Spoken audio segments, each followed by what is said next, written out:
What if everything you knew about Eddy Nawgu was a lie? Imagine a man who was once revered and feared in equal measure. A prophet to some, a criminal to others. A man whose name still sparks debate decades after his death. What if everything you have been told about him was carefully crafted to fit a particular agenda?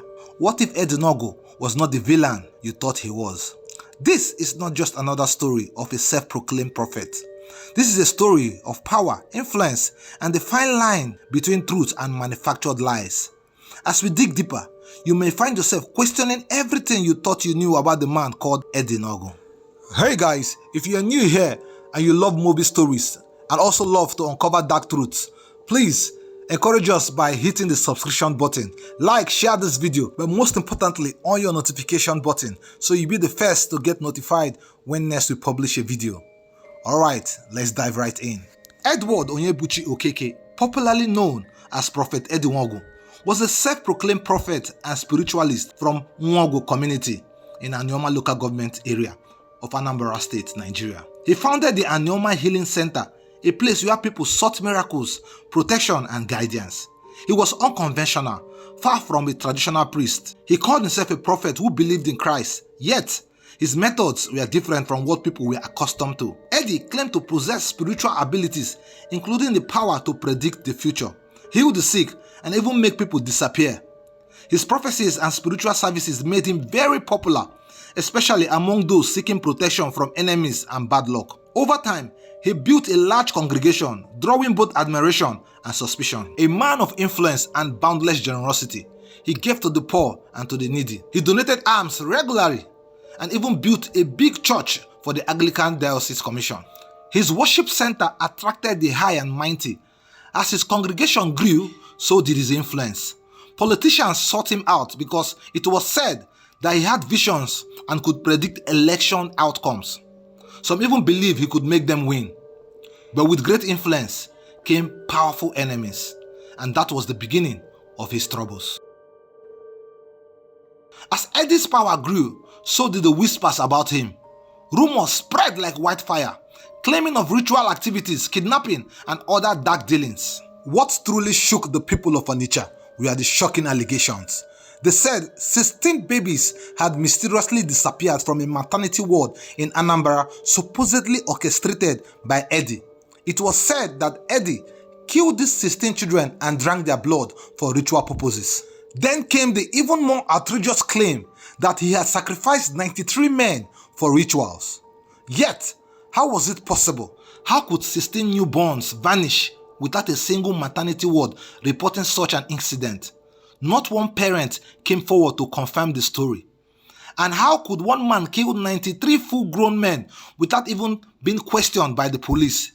There was no record, no official investigations, just rumors.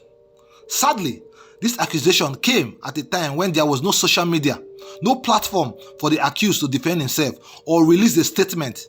People relied solely on print media, much of which came from unapproved underground publications that thrived on sensationalism. These rumors ultimately cast Eddy in a bad light, turning public opinion against him. In the year 2000, the notorious vigilante group, the Bakassi Boys, captured Eddy Nawgu. The Bakassi Boys were feared for their ruthless approach to justice, often acting as a judge, jury, and executioner. They accused him of using dark powers to shield criminals and engaging in ritual killings. He was paraded publicly, humiliated, and tortured for days. Some reports claim that he was stabbed, beaten, and forced to confess under duress. In the end, the Bakassi Boys executed him at the popular Ochanja market. His body was reportedly mutilated and burned. An execution meant to send a message to his critics. It was justice served. But to his followers, it was the silencing of a powerful man whose influence had threatened certain interests. The allegations against Eddy Nawgu were serious, no doubt, but there is one testimony most of you overlooked: the wife's account. Pay close attention. This might change everything. On the day of Eddy Nawgu's arrest, this was what the wife said, and I quote, "It was on the 4th November 2000 at about 4 a.m. I was asleep. Suddenly, I heard a loud bang on the bedroom door. Someone said, "Open this door or I will break it down." I ran to the door. My husband was sleeping. There was a second bang and I opened the door. I saw a lot of men with pump action, guns and machetes. They asked, "Where is your husband?" I asked them who they were. They pushed me aside. I called my husband. They went and pulled him from the bed. He asked them who they were and they said they were Bakassi Boys, also saying it was a government order. There were about 40 of them and more outside. My husband asked them what they wanted, who they were, but they were just hitting him. They dragged him outside. One Bakassi boy was standing at the door with a gun. He told me to go outside and cocked his gun at me. They were still beating my husband. Another group came in and asked me to show them my husband's room. There was a boy in front of them. I recognized him as a local boy, an armed robber. He had previously assisted people who were after my husband.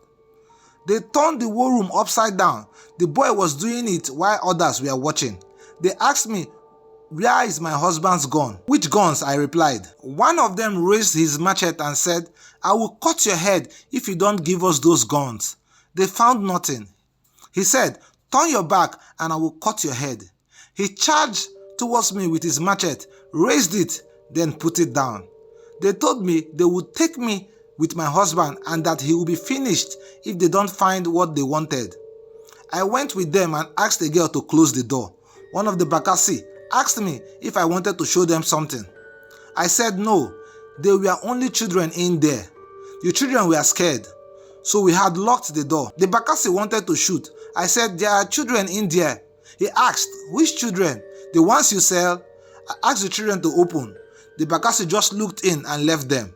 Meanwhile, I heard the Bakassi outside shooting. I came out with them. Some were behind me, some were in front. I was just wearing my sleeping clothes and wrapper. My husband was just wearing his shorts. They had used his shirt to tie his hands. Outside, I saw Bakassi everywhere. They had made people in the compound to face down outside. They were hitting them on their backs with machetes. Finally, on Thursday, November 9th, I heard on the radio that my husband has been burnt and killed at Ochanja roundabout in Onitsha. It was all over the radio and the papers. Gilbert Okoye was denying that the Bakassi had taken him and the government was claiming it was a mob action. Up until now, I can't say what happened. I tried to find out, but everyone was scared. So till date, nothing incriminating was discovered in Eddy's house during his arrest. As a matter of fact, the only thing that was taken out of that house was Eddy and his cars. If Eddy Nawgu was truly guilty of these crimes, why wasn't solid evidence presented? Why did the Bakassi Boys focus on confiscating his wealth instead? Was this about crime or was it about stripping him of power and assets? Eddy Nawgu was more than just a wealthy man. He was a spiritual figure with significant influence in Anambra.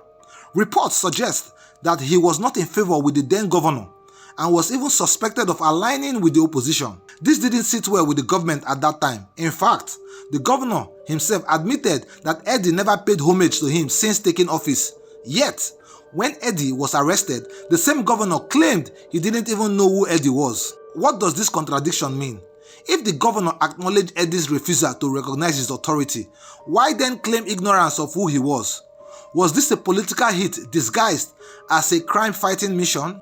Furthermore, the Bakassi Boys arrested Eddy Nawgu with full approval of the state government. This alone confirms that the authorities were well aware of his status. But what happened next raises even more red flags. Instead of handing him over to the police, the Bakassi Boys took him to their own base. They tortured him for days, forcing confessions that were neither documented nor shown to the public. There was no trial, no judge, no evidence, just rumors and hearsay. If Eddy Nawgu truly confessed, why wasn't his confession made public? The only recordings circulating at that time were forged from people to hit up the story. But according to Bakassi, Eddy's confession was recorded and was sent to the state government and federal government, but the public never heard or saw of those recordings till date. Lastly, Eddy Nawgu was publicly executed at Ochanja Market. But due to pressure from civil society group, a judicial panel was set up to investigate his death. Here is where things get even more suspicious. The Bakassi Boys, the same group that arrested and tortured him, never showed up to the panel. Instead, they sent their lawyer. Under oath, their lawyer made a shocking claim. He stated that it wasn't the Bakassi Boys who killed Eddy Nawgu. He claimed an angry mob attacked them while transporting Eddy to Onitsha, and that the mob was responsible for his death. But if that's the case, then why was he executed publicly? Why didn't the Bakassi Boys fight back, as they were known to be heavily armed? Secondly, how convenient that Eddy Nawgu was killed in the popular Ochanja roundabout, the very place where extrajudicial killings by the Bakassi Boys take place. Even the killing of Deriko Wamama was killed at that spot. So we are to believe that the angry mob staged an ambush at the Ochanja Market. What made this more disturbing was that after weeks of back and forth from the judicial panel instituted by the then governor, nothing was said about this case. The findings were not made public till this very day. Why were the results of the investigations buried? Why was no one ever arrested for Eddy Nawgu killing? With all these given inconsistencies, we must ask these questions. Was Eddy killed because of his alleged crime, or was this a politically motivated execution? Why was there no fair trial if the government was truly after justice? Why did the Bakassi Boys, who claimed to be fighting for truth, refuse to defend their actions in court? Who benefited from his death?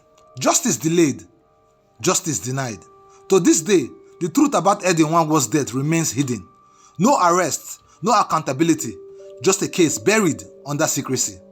But as we continue to uncover the truth, one thing is clear: this was not just an execution, this was a message. A message to who and from who? Maybe the real question isn't who killed Eddy Nawgu, but why? Let's hear your thoughts. Drop a comment and let's uncover the truth together.